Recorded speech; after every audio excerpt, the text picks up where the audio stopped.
Welcome back to the factory floor. This explainer is brought to you by Forge College. Today, we are looking at creating and managing blinks. We're going to treat this process like a precision engineering project, so grab your hard hat and let's get into it.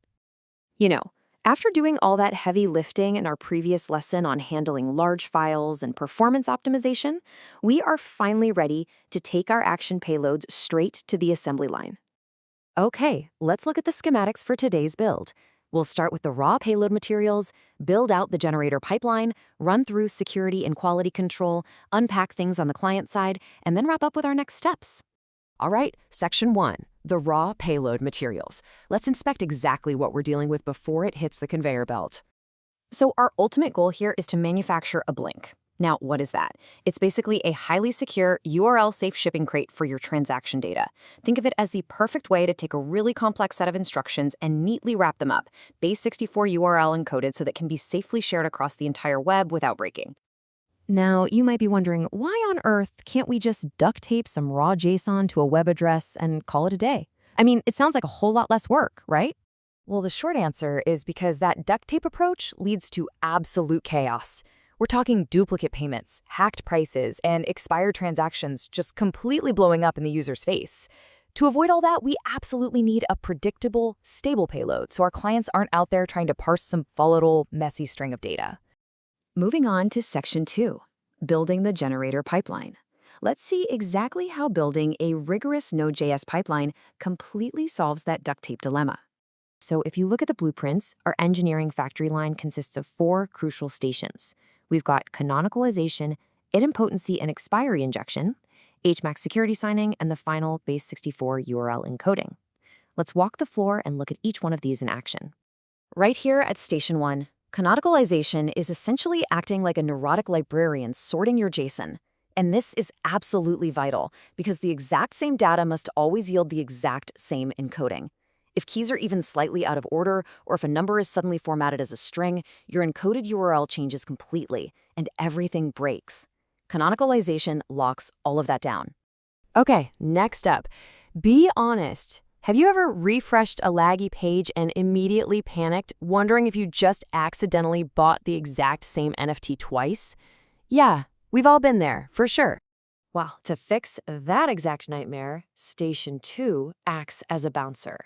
It injects a UUID v4 idempotency key right into the payload. This means the user literally can't accidentally double-dip on a transaction. They can click retry all they want, but this unique key ensures the effect happens only once. It's a real game changer for user experience.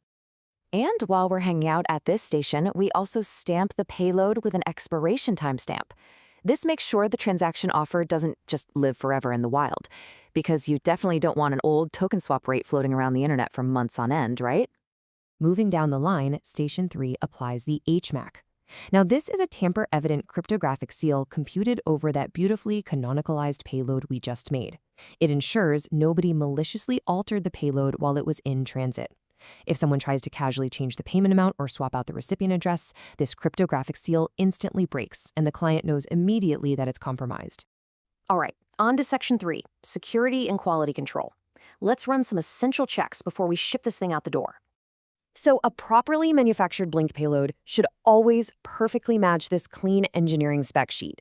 Notice how everything has its exact place in the JSON.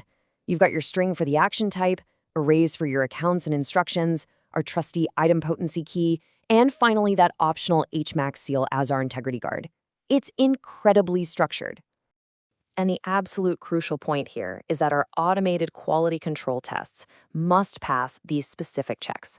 We're guaranteeing canonical equality, HMAC integrity, proper expiration behavior, and idempotency uniqueness.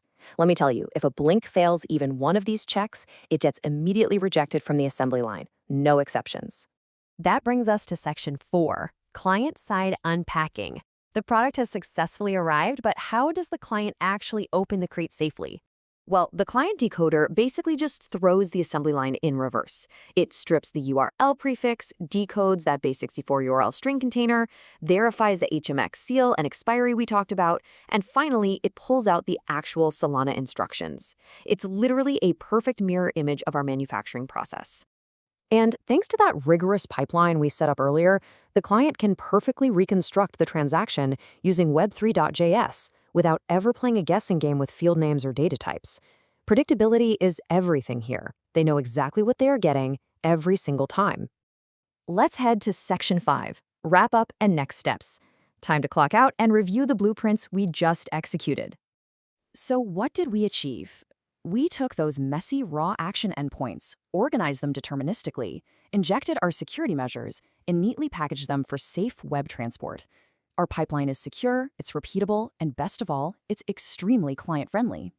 But, keep your failing test URLs handy because in our next lesson, debugging action endpoints and Blink URL flows, we are going to ruthlessly stress test this system and debug broken encoding for when things inevitably go wrong out there in the wild.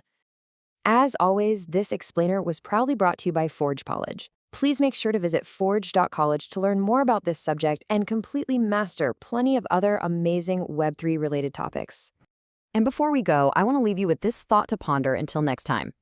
If your payload gets intercepted in transit without an HMAC seal, what absolute chaos could a malicious actor unleash on your users?